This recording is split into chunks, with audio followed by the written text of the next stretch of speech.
I stand firmly in the fact that I'm one of the best to ever do this. For the culture, for my coast, and for my city. This is the Best Rapper in LA podcast. And I'm your host, Murs. What up, though? So we're back. Episode 19 of Best Rapper in Los Angeles podcast, and we are still talking about the end of the beginning. The next track after Risky Business is The Dance, featuring LP, produced by LP.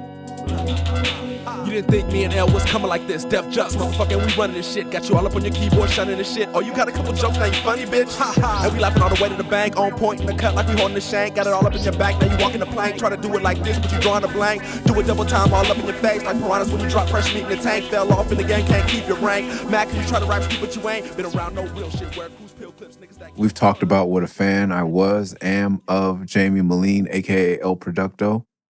This was recorded in his apartment in Brooklyn. In his closet. Yeah, I should not rap double time. I've said that on many occasions. I should not rap fast. We can fast forward to Tabletops by Murs, where Burns made me go and redo my verse to finally get a good double time verse. Put up though, this Murs Day. Know the game wanted this in the worst way. Like a nigga trying to fuck on the first day. From the West Coast, that's my birthplace. LACA, all day I stay in Dodger, blue and gray. Do it big, keep it strange all day. From the 816 to the MIA. I'm like, ooh, we naturally, these motherfuckers all live. But I just prefer not to do it. I shouldn't have done it here. This song, I think, can be summarized as my failed Run the Jewels audition. So glad Elle and Michael Render found each other, because I wasn't going to get it done with my brother. My name is Jamie Moline, I'm not chasing a green, I'm taking it. Bosses don't change a thing, and the name is seemingly making it. Servants will kiss the ring of whoever they think is paying them. You don't deserve the spit that they hurtled up in your face and shit. My name is Michael Render, and we are the new Avengers. We here to tell you all your false idols are just pretenders. They corporation slaves and ditch it to all the lenders. So even if you got 7 figures, you still a nigga. Some men are meant for the light to be shined on a shitty... Is That Your Chick? Definitely the influence for this. This was the sound, the double time style that was going on at the time. Yeah, don't get mad at me. I don't love him, I fuck him. I don't chase him, I duck him. I replace him with another one. You had to see, she keep calling me big. And my name is Jay-Z, she was all on my dick. Gradually, I'm taking over your bitch, coming over your shit. Got my feet up on your sofas, man. I'm eating posters from an open hand. You coming home to dish shit and empty soda cans. I got your bitch up in my rover, man. I never kiss her, never... I am not in the pocket.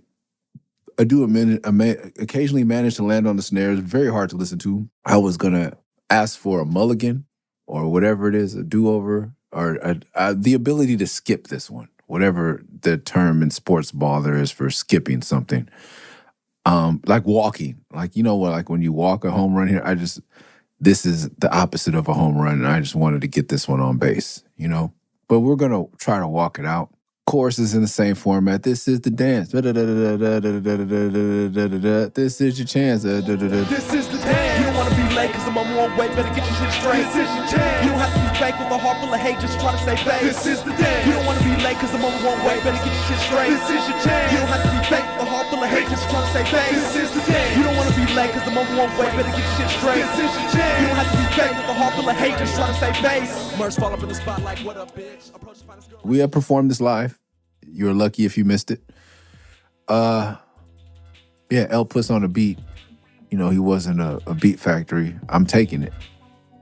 And I can try to rap like Jay-Z and Missy and Memphis Bleak. Come on, bro. The original version is That Your Chick, because we stole Volume 3 offline. Shout out to my homeboy who will not be named, but he knows who he is. I wonder if he even listens to the podcast. Shout out to all the homies that do listen to the podcast, man. So many of my friends, I feel like this is a way for us to stay in touch. Too many to name right now because I'll forget someone, but I feel like only my friends listen. And if you are listening, this is a great time to just give it some. I know more people listen than stars are and ratings are on Spotify and Apple Music. Please take a fucking second. Do it, man. So I don't feel like I'm yelling into the void, into the abyss.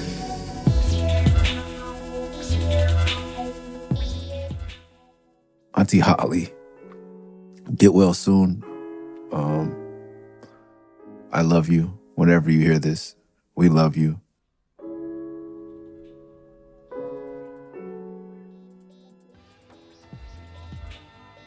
Yeah, man. This was a horrible, horrible song. I don't believe we put it out, and it's on vinyl as well. But the beat is phenomenal. And I get to rap with LP, and it's just part of our brotherhood that still, exists to this day. When you do shit together. Do it double time all up in your face like piranhas when you drop fresh meat in the tank. Fell off in the game, can't keep your rank. Mac, you try to rap shit, but you ain't been around no real shit. Wear cruise pill clips, niggas that kill for fun. Wanna talk that ill shit, saying how you kill shit, bullets still in your gun. Kool-Aid in your veins froze, now you gotta change clothes cause you pissed your pants. Saw him in Durango, said you wanna tango, now this is the dance. Where your shoes at, where your crew at, claim you do gas, but you do rap. What you gonna bust the verse right before the guns burst? Put your girl on the ground so that you can run first. Now you about to get rolled up, hold up, wait. Just an MC that was trying to make hay. Now you got a gun all up in your face. All of a sudden found God like running mace. Thought it'd be fun to front on tape. Now you wish you would've stuck to drum and bass. But you had to be hard on the boulevard when you never gang bang a day in your town. Try to be a manhunter when the streets and the jungle gym. Niggas stop playing around. Lay it down. Just me talking about not tough motherfuckers being tough. Saw a lot of, the first verse is basically that.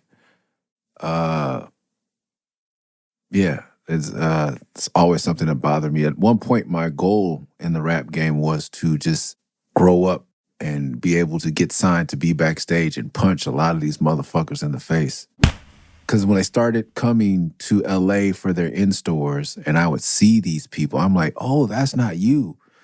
You just walked in here. We are like, for me, I'm outside, so I'm with like real Crips and I'm like running from gangbangers and shit like that.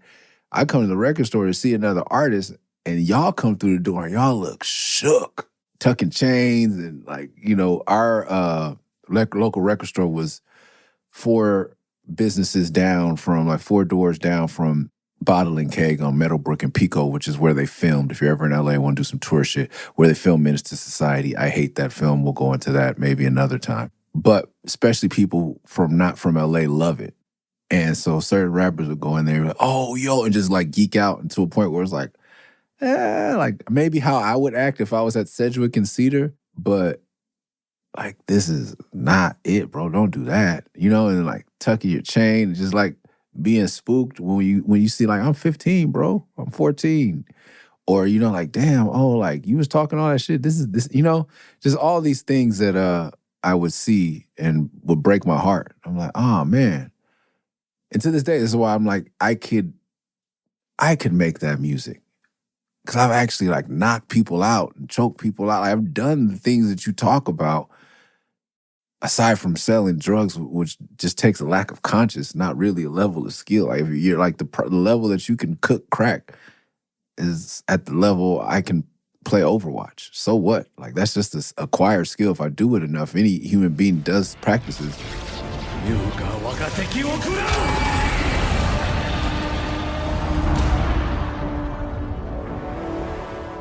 And my being good at Overwatch and maining Lucio, actually, it literally heals. You being good at whipping crack kills people. It's ridiculous. I'm sorry for the video game nerd shit. If you don't understand, I'm sorry. We'll move past it. But yeah, I was like, but like actually being tough, like I definitely I start seeing these dudes and reading their interviews and just, I'm like, bro, come on. And these days it's really just, like I said, now it's even all this of a lack of conscience, because this generation takes pride in not even being able to do hand-to-hand combat. That's seen as a detriment, like as a negative. If you could fight, like nobody wants to fight. It's a badge of honor to pull out the pole, the stick, and slide on the ops. So I guess where tough guy rap was going, I'm glad I never got on the boat, if I ever got on it. But the first verse was kind of dedicated to that. And the more I got involved in the industry, the more I saw of it. Yeah, like, especially in the Def Jux crew, it was like, there were some things that happened that shouldn't have happened, and I'm not at liberty to speak on those incidents. But trust me, it was never anybody's crew over our crew.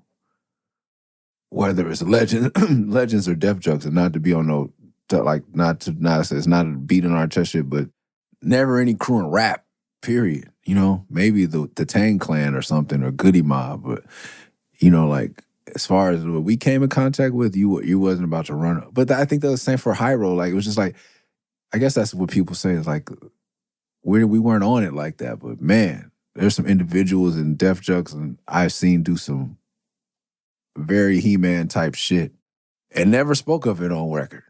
And there were no podcasts or no interview. But if the internet social media was around in our day, whoo-wee, you guys think you've seen some shit. You would have definitely seen some shit in the Legends era and indie rap for sure. But I'm grateful. I'm so grateful that I don't have to be stuck as a meme or a YouTube clip of my past self. My heart goes out to the new generation with the Double XL freshman cover. That's a lot of pressure to start out with, starting your career on the cover of a magazine. I don't think a lot of people, not that I much love to Vanessa and Double XL. I just think it's a challenge. It's a blessing and everything. You know, with great power comes great responsibility. And also with YouTube, and it's easy to get your music everywhere, but I was really, I won't say worried. I was really watching what would happen with Odd Future and Tyler, because I was like, these antics, I hope they don't feel like they have to live into these antics forever. I hope they feel and hope the fans allow them to evolve. But it was dope to see the whole scene grow up together. Like a lot of the kids that were same age as Tyler that are now in their 30s are becoming great humans. I went to Flognaw, the last Flognaw I went to, I haven't been in a couple years, but just watching them, I'm like, oh man, y'all have it so much more figured out than we did. It's dope. It's dope to see the growth. So that was a fear of mine as not a boomer, but a Gen Xer watching social media. I'm like, man, I hope these kids don't feel like they have to be like, kill people, fuck school, burn shit for the rest of their lives. And I hope the fans don't expect that. But of course they wouldn't, because they're all growing together. Kill people, burn shit, fuck school. Kill people, burn shit, fuck school. Kill people, burn shit, fuck school. Kill people, burn shit, fuck school. Fucking rap. So I love watching T's growth. But more so than him personally, I just like watching the generation. As a lot of people, there are holes to poke in. Is it Gen Z or Gen Y? I'm not good at that shit. But a lot of it I love. The acceptance, the forward thinking, the wokeness that a lot of people hate, the genuine wokeness, like letting people be who they are. Yeah, but back to this song. Something about, talk about jacking off. God's work is not talk about jacking off was a huge thing. All on the message board, running your yap at the end of the night. Only one in the chat, now you know that you got issues. That early in the morning, you should look at some porn and jack off right in the tissue. Then call it a night, that's a quality of life. Go to sleep with the girl. Sorry for my wife's friends that listen to this podcast, but I feel like it's something that has to be talked about. And then someone told me recently too, like, oh, Marvin Gaye said that, you know, all of these motherfuckers, this is something I thought about. These rhymes, I can remember writing some of this shit, like writing these rhymes in a rhyme book. Rhyme books were such an essential part of me wanting to be MC. Stationery, the Sanrio store. Let me tell you about the Sanrio store, how much Bad Bats Maru and Ahiru no Peckle merch I bought.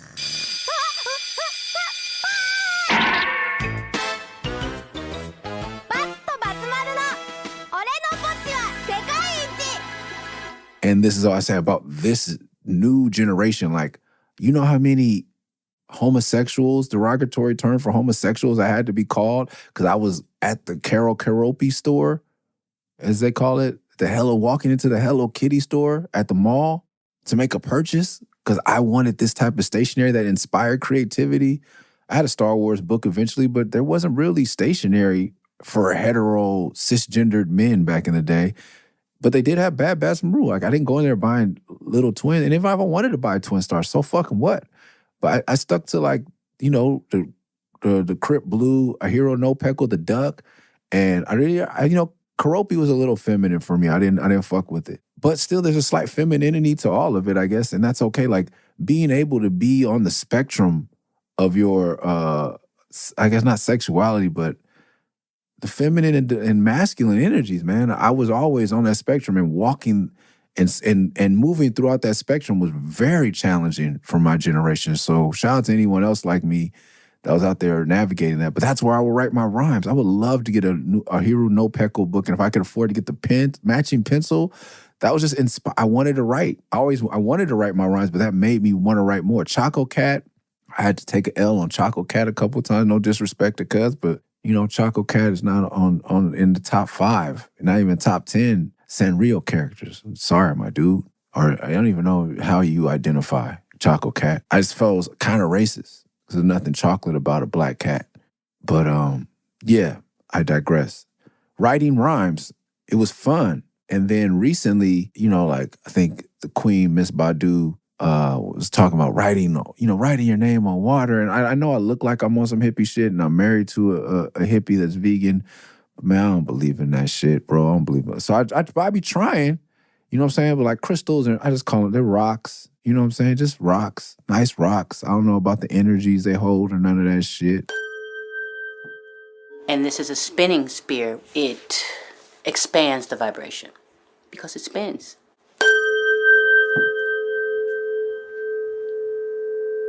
This is in the key of F, which is the frequency of the universe. I also like to use my Om wand.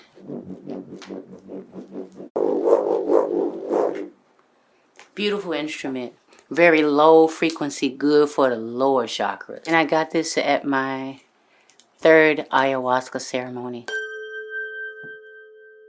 You know, being vegan is cool. I think it's better for the planet if we're not packaging it in plastic and eating beyond whatever as I wait for my Impossible Burger to come from Fat Burger. You know, whatever is, you know, but anyway, I watched, if you write something, that's back to the magic. And I used to write rhymes. So I could see even more mystical it would seem to a Gen Z or someone in Gen Y that are millennials. So sorry, you guys aren't Gen Y. You guys got to skip a letter, huh?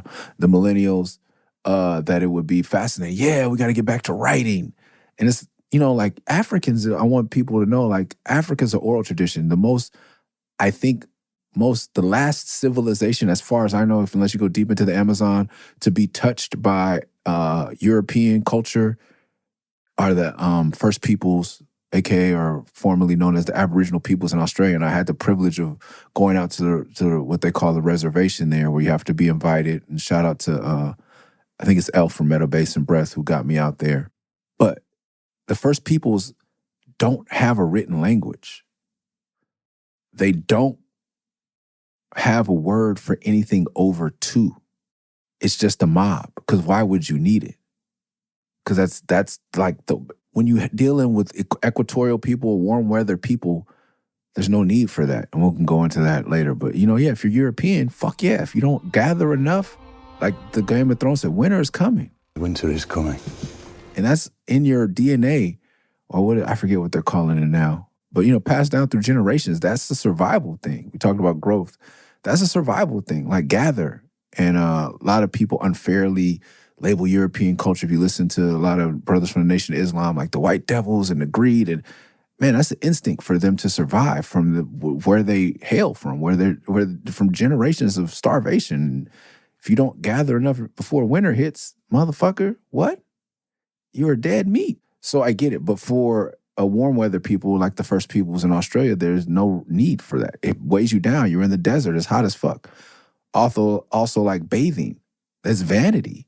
Why would you use water to wash yourself when you needed to put it in yourself? There's so many things that are cultural or environmental that we have made racial or just really disgusting. And when you zoom out and you travel, and you know, like for me, I was like, I'm in Australia on tour, and the homies, I get an email while I'm at the homie Delta's house. Shout out to the homie Delta, I love you. And the Scuds family, I love you all. I'm in Adelaide, and we go jetty jumping. Whole side story, but that's where I learned Cockney slang. Like, I get home, and his dad's like, oh, you took Murs down to the jetty. With the Noahs. I'm like, the Noahs? I'm like, what's the Noahs? Oh, Noah's Ark. Huh? Noah's Ark shark. I'm like, yeah, you take the pickles and pears, that means the stairs. I'm like, huh? It's a whole rhyming Cockney slang that's amazing. But so that was just another cultural experience having that with his dad. But then I'm like, Delta, cuz, you didn't tell me there's motherfucking sharks you had me jumping off a pier where there's fucking sharks, bro.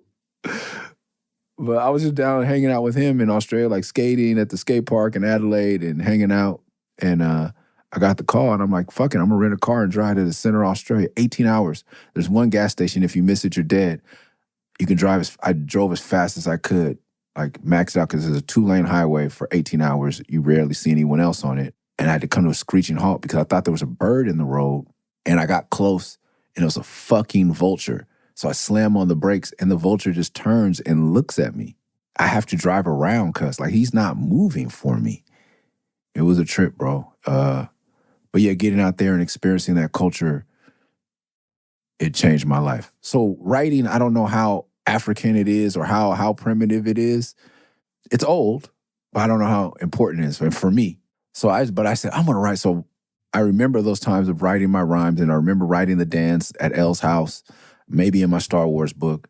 I had Empire Strikes Back. I would buy any type of like thing I could write in that had something colorful or inspiring to me. I like to see the work of other artists. That's why I love film.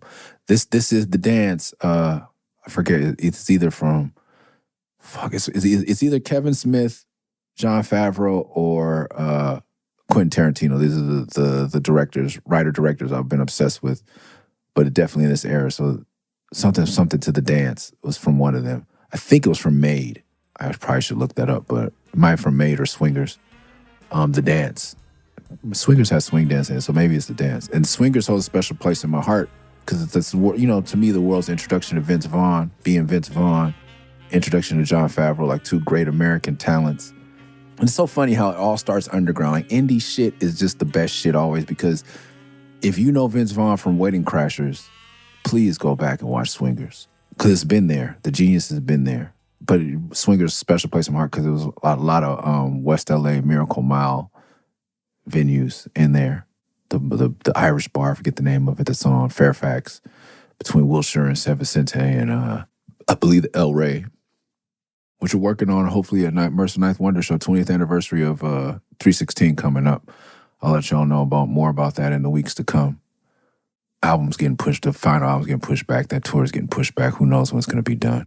But yeah, this is a long way around to writing. But I remember writing that rap. And so years later, when Miss Badu said that, and I said this with utmost respect, I was like, okay, cool. And we'll get to Captain California, but I was like, I'm going to write every song. Shout out to Eyedea, who hooked me up with Vans, who hooked me up with so many, every company Eyedea ever works for, he hooks me up with, and I love him so much. But before he left Vans, he hooked me up with a Vans 50th anniversary thing. I don't know if we talked about that here, but this is around the era where I started wearing skate highs or only Vans half cabs, only Vans on stage, and I settled on. It started with the TNTs, the black and pink Tony Trujillos, as we talk about skating. The black and pink Tony Trujillos, as I started to find myself more as a skater, I knew that I didn't need and DCs or etnies, or like I'm not doing flip tricks. Like I'm a grip it and rip it, carve the bowl, old school skater, like a good waffle print flat shoe is great for everything I need to do on a skateboard. And also was, because I made transitions as a writer around this era, I always wanted to have, because I would get invited to the dopest shit after shows, like, oh, we got a warehouse with a bowl, like, you should come skate. Like, well, I always wanted to be ready to skate, too. And just, that was the type of athletics I did with skating, so I didn't need Jordans or LeBrons on stage. Like, I needed a skate shoe, because that's what I'm used to jumping up and down in. Writing rhymes. Eyedea gave me this 50th anniversary book. I found it in my trunk. I'm like, cool. I'm going to write every song in here. I guess I started writing rhymes, and then when I started recording, I would record like I was reading. And I was really good at freestyling. I got into rap by freestyling.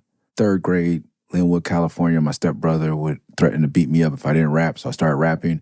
Then I started freestyling about skateboarding, and the rapping Animal Chin really inspired me. It was all freestyle, putting my, words in other people's raps, but it was all in my mind. It wasn't written down. Oral tradition, that's what griots are. That's, West African thing, First Peoples Australia thing, like just in my mind. Then I started writing rhymes in high school. No, junior high. Junior high, I wrote my first rap about Bart Simpson. The homies clowned me. 6th, 7th grade. I didn't write another rhyme till 9th grade, and I'm a year myself. So I'm thinking 9th grade, like I was probably 13, 14. I graduated a year early. I skipped a grade. You guys, really smart kid here. You may not be able to tell. And that was my homie Saladin was the first one to be like, okay, keep it going. He didn't shit on me like my other homies. So I didn't share my raps again for like 2 years. And then I had to be at another school in another city before I would even dare try to share my raps with someone. And I said something about when I'm on the stage, I rip it up like the Shredder. Very obsessed with pop culture and Ninja Turtles. Horrible. But my homies, thank you, Saladin, for encouraging me. And from there, I started writing. But so when I got to the studio, it would sound like I was reading. And then I started working with Log Cabin, and then I started working with Mystic Journeyman, and that was intense. Sunspot, as we talked about, with Mr. Charlie threatening to punch you in the thigh, and you got to write a rap, and then you got to record it in one take because they get tired of it. We're on a 4-track machine, where a 4-track is a big cassette deck that you have to rewind and press play and record again and again and again. And you're in a room full of people that all want to do their verse, and you all want to get back out to sell tapes, or you all want to get out to the show tonight, or you all want to get to some girl you're talking to's house, or some party at Cal. This is not the environment for you to fuck up. This is the environment for you to get it right on the first take and read it. So at one point, I said, fuck it. And I think maybe somebody might have told me, but I think we did speed bumps, and I freestyled speed bumps. And people around us in our section were like, that verse was freestyle. Oh shit. Unsigned and hella broke doesn't mean you can treat all of our shows like a joke. You still have to promote. I revoke your promotion license. No more clubs allowed. I vow to take all you whack promoters out. I shroud you in darkness. I suggest that you have more shows that really impress the underground scene. Does it mean we don't have to be paid? I want to check plus some respect. Because everybody be writing. I was like, fuck it, man. I don't know if I had just got work at Rasputin's and came in, or I was just finally like, fuck it. I want to be on beat. I know how to rap on beat if I'm not reading. It was just, there's a mental hurdle for me. So then I stopped writing somewhere after speed bumps, and I started memorizing. And then I lose shit all the time. I just left my fucking wallet on a plane in fucking Egypt. I lose shit all the time. So not having to lose a rhyme book was also a benefit, because I had lost rhyme books. Or rhyme books are stolen, as we talked about, Murs Rules the World. I had to create the whole album again. I believe that. No, I'm sorry. Was it Good Music? Because I lost the rhyme book, or stolen, not lost. So now no one can lose it, steal it. So I started writing rhymes in my head. Then I heard KRS-One did it. Then I heard Jay-Z did it. And I was like, fuck it. Anything I do is going to be seen because of them. I had no idea that they were doing that. So I was like, fuck it. Coming back to this, I'm going to do it my way. But then I got into the habit of writing but already knowing my rhymes. So it got a little bit better. And I can think you can see the shift around. Like I think we talked about, like from good music to getting more in the pocket and on beat. So I didn't even know how to dance, like outside of like the Running Man when, yeah, I did know how to dance. I knew how to dance, but I didn't know how to like be in sync with the woman, talking about masculine, feminine. I think there's a bit of that with rhythm and words. There's this, I don't know which one's masculine or feminine, but there's a syncing of two energies. They're not always, like if you listen to certain poets try to rap on beat, they're better poets than they are rappers. Just because you can rhyme words and be rhythmic doesn't mean you can rap to a beat. I'm not going to name names, but you can go out there and search them for yourself. People who are great at spoken word or slam poetry don't always make the best rap songs. People who make the best rap songs don't always make the best poets. So it's different. It's different rhythms. So syncing them was something I had to still learn. So like dancing the Running Man is different than dancing with a partner. It's different than swingers will keep bringing it up. It's different than swing dancing. And back to Saladin. Saladin, I remember us going to a party in Pasadena, and I was like, when we get there, what am I going to do? And I think we got chased or shot at before we even got to the party, but I practiced all night. Like, this is when you have real homies. Like, this is like the bonding moments, and I'm trying to get my sons into positions where they'll have homies like I did. Or he's like, you got to get this pillow and like hold it to your waist. Like, I'm holding the pillow like in my abdomen, crotch area. He's like coaching me on how to two-step. You know what I mean? Like, okay. And then me being as goofy and corny as I was, and also like, I guess raised right, or not just like, so then you just come up behind a girl and start doing this? And he's like, yeah, or just grab her arm and, Like, you don't ask, like, may I have this dance? Like, I was, like, still from the sock hops in Covina at the junior high or in the cafeteria in Linwood, where it's like, there we were still, like, two people doing the RoboCop and Roger Rabbit in front of each other. And then you did a little bit of the freak dance if Push It came on by Salt and Pepper, but it wasn't all grinding your genitals on each other. You had to dance, and I had that part down. But the actual, like, there's an intimacy to the finding the pocket. And when you're slow grinding, there's a pocket to all that. Slow dancing, like, you didn't do that till a later age, and you definitely didn't do the grinding part. Like, you still kind of, it's weird.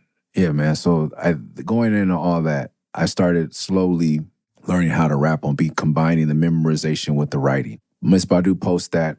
I'm going to write all of Captain California. I think my worst performing album, my most everything about that album. Not that I don't like it, and we get to review it.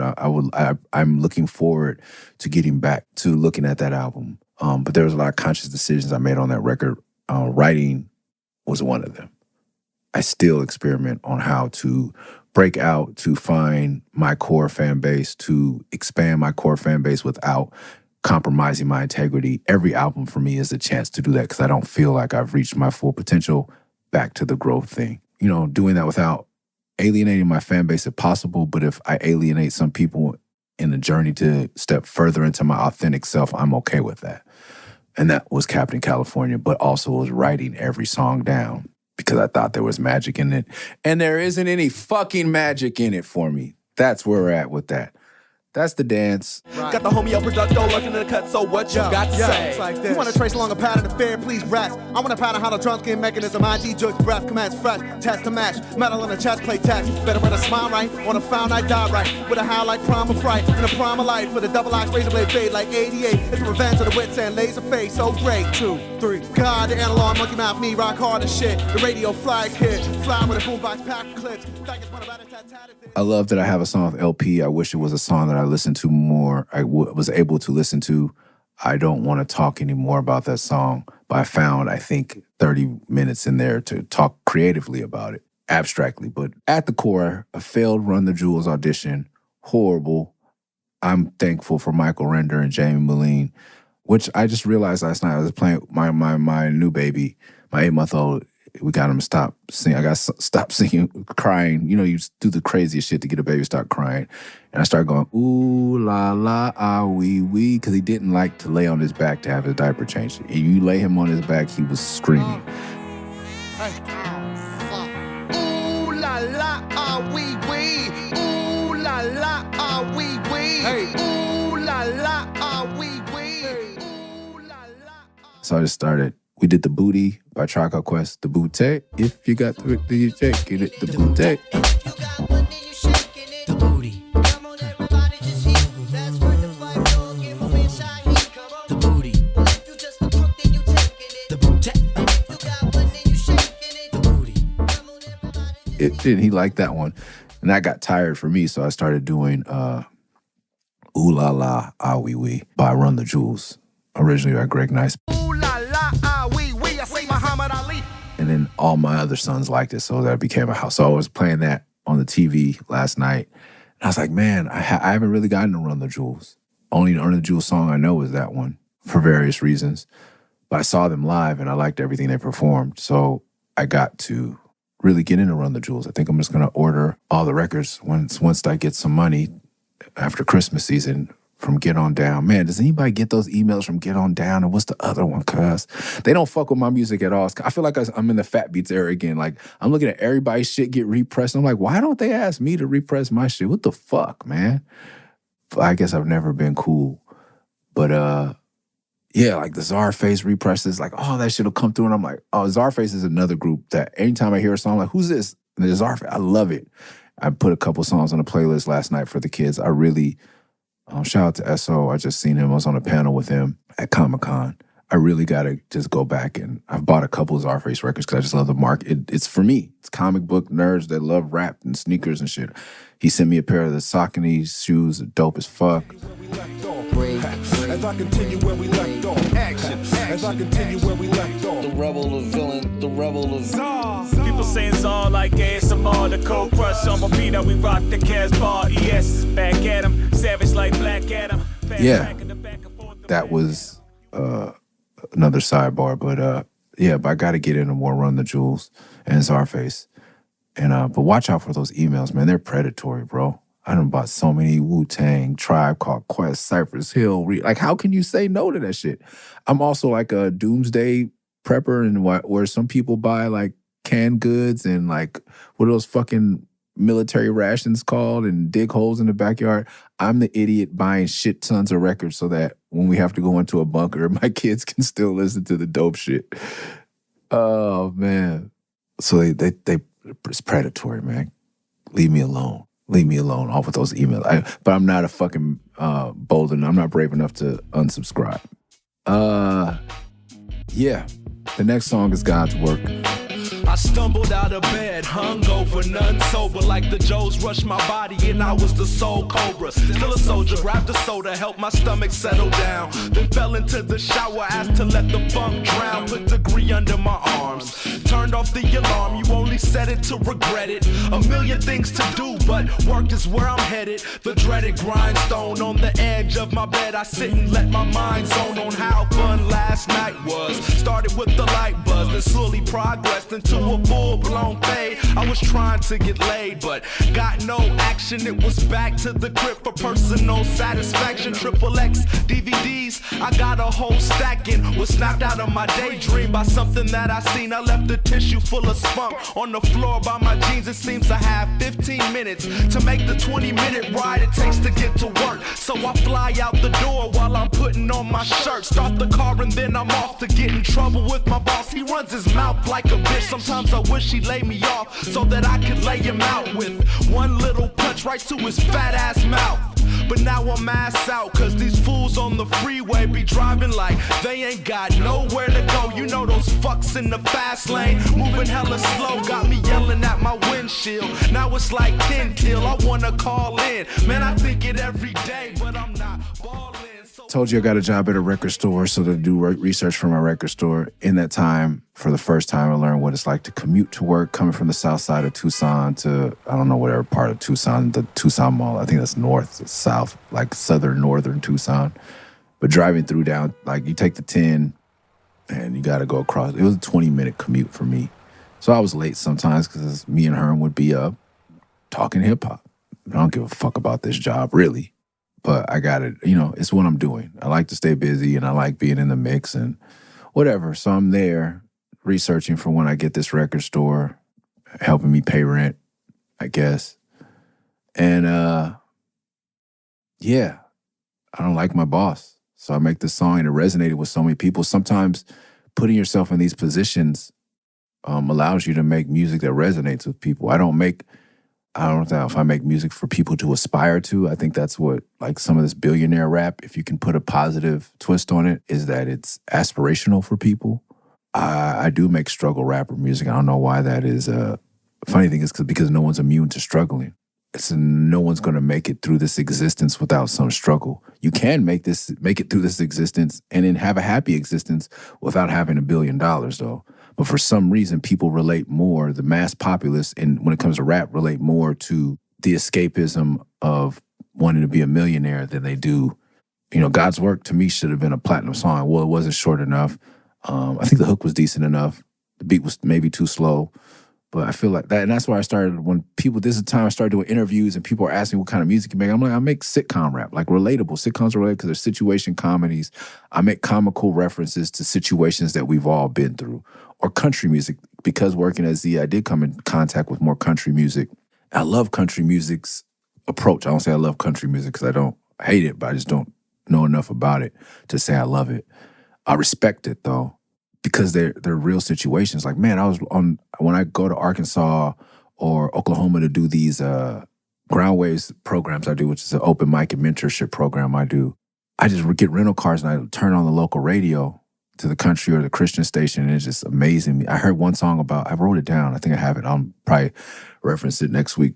But this kid was talking about, it was a fucking song about being a stepdad, and then how finally at the end of the song, the kid draws a picture of the stepdad as the kid goes to school and draws a picture of the stepdad as part of the family and puts dad over. And I was like over his head, and I'm like, oh my God. This is beautiful, you know. It hit me like a train the first time it called me dad. In a 3-stick figure crayon picture with all of us holding hands. His mama said I understand if it's too. Why aren't there more rap songs like this? We go through stepdad, stepmom, step-parent arrangements, baby daddy, baby mom. Like, we all know that, but it's never broadcast in a positive light. And that's the kind of music I make. I'm making shit about, like, how is this one of the few songs about going to your 9 to 5? And people love it. And I wish I could perform more, but it's so slow. I was like, you don't want to hear something 75 BPMs or whatever live. Yeah, you just don't. But once again, mentioning jacking off and yeah, addiction and that's what we got. Start going off on a tangent. I didn't finish it. Let's finish that tangent. Like the writing, the rhymes, do what works for you, because that shit didn't work for me. Marvin Gaye allegedly says that, and I heard all kind of fucking new age fuckers say shit about wasting your seed and you're not gonna be able to create because that's where Chris, shut the fuck up. Semen is of an extraordinary level of potency. It is one of the most potent things if you know how to use it. Can it be transformed into a different level of function? Absolutely. This can be scientifically established. Let me tell you, I also, one of these albums, I don't know which one it was, I didn't masturbate for a whole fucking year. I've done albums before where I didn't masturbate or have sex during that. None of that shit made a fucking difference. One of our friends just said the Quran says that a man should, and a woman should be able to please each other nightly. That's their opinion. Some fucking Ayurvedic monk yoga fuck will tell you that you don't need. I haven't had a cold since you should learn how to ejaculate internally and whatever. Fuck, whatever works for you, bro. It doesn't work for me. I tried a lot of shit. But what I'm saying is I'll try it before I knock it, and then I will knock the fuck out of it. I will knock it out of the park. Do what works for you, man. But yeah, pornography was a huge addiction. Unfortunately, I was introduced at a very young age. That's something I could, if you say your life is better with porn, that's fine. My life would have been better without it. Lots of references to porn, though. And I was still getting them for free from Steve Vanasco. So I referenced that, and always the tissue. Yeah, I just always tell people, like, if you have a boy living with you between the ages of what, maybe now even older, 12, 13, maybe younger, to 20, like, don't shake their hand. Pounds all around. Pre-COVID, pounds. There's a lot of meat beating going on, especially when the porn is so accessible. It's gotten crazy. But usually when things start to get out of control, they explode and die out. So hopefully this will die out soon. I don't see it as healthy, but if you see it as healthy, once again, I'm knocking it because I tried it. I've been there, so I'm knocking it. You try it. I definitely don't want to raise children that have never seen porn or experienced it, because if that's, to me, that's what blindsided comes from. If you're not aware of something, you can be blindsided. Once you've seen it and assessed it, as a potential threat even, I think that's when you can approach things with caution and deal with them in a right state of mind. The second verse is, just about touring. 45 days straight on the road, till I met Tech 9. And then we were going out for a lot more days than that straight. Let me tell you. Yeah, I believe that this was the Creative Differences tour. This tour really changed my life. It means that we should go back and do a podcast on the Creative Differences album, which, it's commercial time.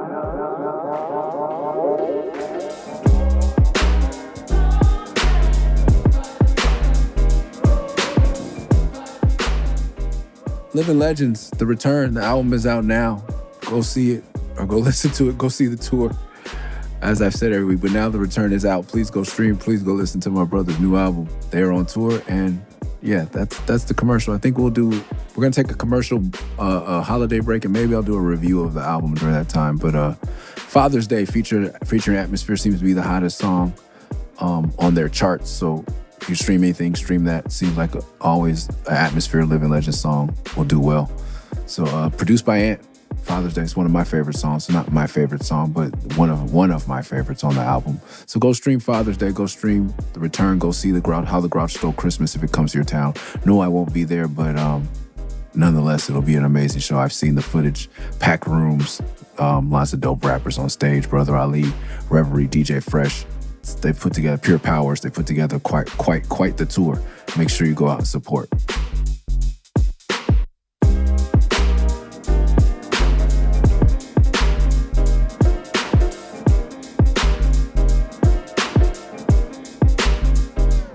Now, back to the podcast. Yes, the second verse is about touring with everyone, man. And if you like those shows, Deadliest Catch and all that shit, that's what it is. This is the Creative Differences tour. I believe we're on with Eyedea and Abilities. We rock their world quite a bit. We are from a different type of touring than Rhymesayers. And we can do a pay dues podcast where I get more into that. We're a different touring than Def Jux. We are not the indie rap stereotypical crew. But also, what I'm coming to understand, and maybe we've talked about it on the podcast, once again, forgive me, but if you took America and set it on top of Europe, like California would be Britain and New York would be somewhere around wherever, Minneapolis, rightfully so, let's just say it would be Scandinavia. There's a lot of difference between a British person and a Scandinavian person. So cultural differences, creative differences tour, I think we shocked and rocked Eyedea and Abilities world. There is an Eyedea auction going on at eBay. Just search Eyedea auction. Hopefully it comes up. Maybe next week I'll have the exact URL. But Auntie Kathy, Mikey's mom, Eydea's mom, is auctioning off some very personal items of his. But also this was a tour where we get to Minneapolis and she gets on the bus and she just starts handing out like literal, I think beanies, like warm weather accessories and condoms. Oh man, she's the best. Love Miss Kathy so much. Yeah, but at this time, me and Eyedea and Abilities, Rhymesayers, and Def Jux have hooked up things where I think we're going to. I think this is what I'm rapping about on God's Work, and then we'll get into later. Because we're talking about I had my first live-in girlfriend, and I went on tour for the first time with the live-in girlfriend, and yeah, I was tempted, I fell victim, and I was like, oh, but I only kissed her, and still bad, but. Yeah, I flew home and I told on myself. That didn't help. Confessed. Which for years, friends of mine would make fun of me like that was the corniest thing a rapper has ever done to a lot of my rap friends. Like, what? You left tour to go home to tell your girlfriend that you kissed another girl? That's not even really cheating. Like, what are you doing? Yeah, I have guys that have partners that are cool with them getting head, partners that are cool with them having sex, as long as it's nothing serious, there's no love.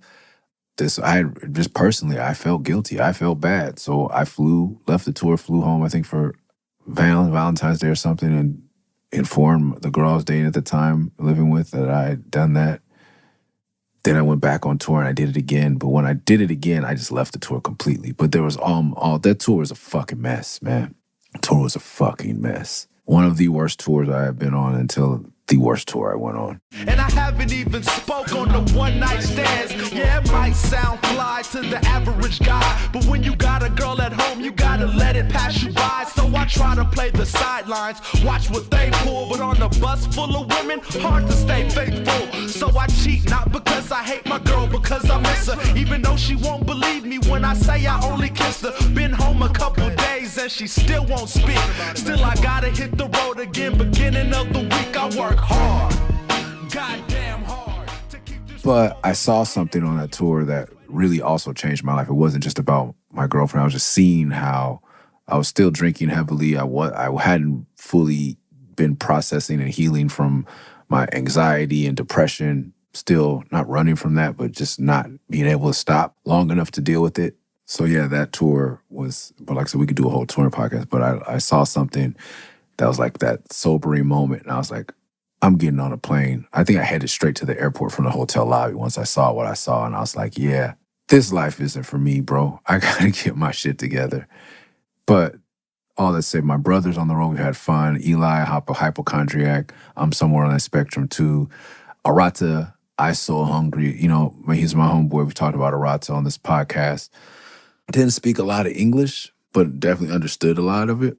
But his thing would just be like out of nowhere. Hareheta. I think that means hungry in Japanese, or nomi mono, like you want some juice or something to drink. So he'd be like, oh, Murs, I so hungry. And then like, oh, grouch eyes. That means, because he didn't really he just existed in this place where he didn't pay rent anymore. He was just here. He didn't really have a tape to sell. He didn't have money. We paid him for the shows, but it was just weird. So I don't think he had a bank account. I don't know how. Arata's existence is still a mystery to me. So that was the thing he would do when he was hungry. Someone needs to feed Arata. I so hungry. All right, homie, what do you want? We would be in line at McDonald's or wherever, and then instead of saying, can you buy me something? He said, oh, Murs, I is so hungry. And I'm like, yes, whatever you want. It's my brother, no doubt. I don't know why he never kept his own money, or I don't know how it worked, bro, but that was the thing. Arata needed food. Eli is trying not to get sick or getting sick. Aesop is always playing video games. He's at the forefront of the tech nerds and as far as gaming, anime, way before it was cool. He's I don't know if the proper term is Japanophile or whatever. Sunspot got enough weed. Yes, Sunspot's always smoking, never having sleeves on his shirt. Lucky has horrible gas, as we've talked about before. Picasso's creeping, scoring somewhere. Grouch, as you can see if you look at their stories on thing right now, but early on, this is Pro Tools is new, and he's already trying to figure it out and record people on the bus. Scarab's sipping wine. He used to be on some wine kick. Picasso creeping. I think I got everybody. So I just kind of ran through all the homies and their problems and just, demystifying the glory of tour and how it's kind of still just hard work. I work hard, goddamn hard, so I can wild out every weekend and buy drinks at the bar. Try being on the road for 45 days straight. Road managers, a driver, and myself plus 8 other motherfuckers and their idiosyncratic. Sock brought 2 systems, he's a video fanatic. Sunspot got enough weed to give me contact for the month and a half. PSC got the gas and forever blowing up the spot with this rotten ass. Of course, Grouch brought a task that'll fill his time block, trying to hook Pro Tools to his new laptop. Eli's on the last, caught a hypochondriac. So with him, you never know if it's a fever or an act. Scarab's usually either reading, writing, or sleeping. And Picasso needs to use somebody's cell, he's on the creeping. Me, I'm simply dreaming, plotting schemes to get some money. Almost forgot about Arata, but as we tour throughout the country, everybody starts to argue over what we watch on TV and who drank the last brew, who's been hating on who. Maybe throw a punch or 2 until a virus breaks out. And how healthy can you be when you getting little sleep and all you eat is takeout? Well, the show must go on when you live in dusk till dawn. If I don't rap every... I admire and am grateful for the people and musicians who came before us. I imagine Miles Davis being on tour and just having to be in France and send word back to New York or Missouri or wherever his family is. I forget to read the autobiography. If you have read any music autobiography, read the Miles Davis one. It's amazing. But just being like, tell the kids I'm good. This is a long distance call, expensive as fuck. And I'm married to a woman who probably has never been to Paris or, just it's hard to understand the idea that someone's getting paid to do music in a foreign country where they don't speak English and being treated better than he's being treated in America, and also not seeing your kids and being mobile. So who knows where you can get a postcard and how to get a photograph. You haven't seen we have FaceTime. We can talk to our kids on the phone, and maybe he could back then. I don't know, but I just know it was much harder to tour and where you could sleep and how you were treated as a Black musician. This verse is complaining, but I understand. I have no complaints. But it's still harder work than most people assume. Being able to shit in the same toilet and sleep in the same bed, and the infidelity, I understand everybody's struggle is different, but bro, if you have a job where you go to the office every day and you can come home to your partner every day, and then when you go to work, every city, there's a potential for you to go do something. And not only that, your coworkers that are single are acting like they're single. So the opportunity is ever present. And trying to stay sober or trying to stay faithful is the struggle on top of keeping your body and it's just unnatural to be traveling and up at that hour of the night. And, some people have said that that's why we have so many rappers dying. Like I played a war tour for my fucking kids this morning and I'm like, yo, Dave is gone. Fife is gone. Did the musician lifestyle of a musician and road and touring lead to those problems? I don't know. But it's just crazy to me that, I'm talking about Shock last week, God bless him, like he's gone. I'm playing One Up to the Sun Up for my kids. Double K is gone. Like I'm playing music for my kids and it's not like I'm 80 and looking back at, damn, my partners is gone. Like they're gone now. One up to the sun up, power, put your hands up, kids are live lunch, cause you only live once. One up to the sun up, power, put your hands up, kids will get drunk, cause you only live once. One up to the sun up, power, put your hands up, kids are live lunch, cause you only live once. I'm so grateful that all my brothers and living legends are still here. That's a blessing. And like I played them Father's Day from the new album, and I put the thing on the screen, and it's the old picture from one of the old living legends picture. And my kids couldn't even point me out in that picture because I didn't have hair. I had to point to myself, and they'd be like, huh? Oh yeah. But I could be like, that's Uncle Grouch, and like they know Eli, and they know my friends' voices, but they've seen them. I remember the time we went to their house. Well, they've seen some of them, but it's a privilege to still be here after. It's a grinding work. Like, yes, it's been glorified, but it's not natural. It's not easy. No matter how whack you think someone is, if they are having a successful music career, trust me, they're busting their ass. They're working just as hard, if not harder, than you are at your job. And there are some. Fame is an unnatural thing. If you see that as a benefit, great, but it's not all roses. And that's kind of what that verse was trying to say. And I guess we'll end it there for this week. So we got through 2 songs today. Woo! I think we'll start chopping them down faster because there's a lot of this is going to be hard to listen to coming up. Commercial time.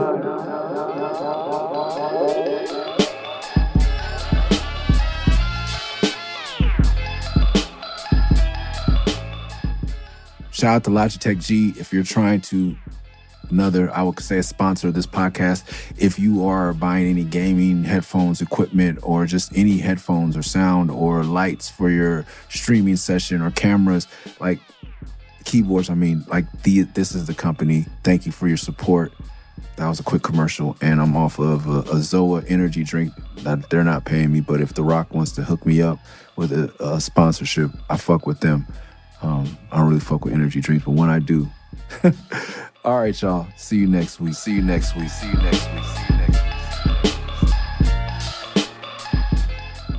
for listening to the Best Rapper in LA podcast. Make sure you subscribe wherever you listen to podcasts. Make sure you never miss an episode by subscribing on Spotify, Apple, wherever it is. If you like the show, leave a review on Apple Music or Spotify. And to support the podcast directly, go to patreon.com/MURS316, Murs316. See y'all next week. Peace.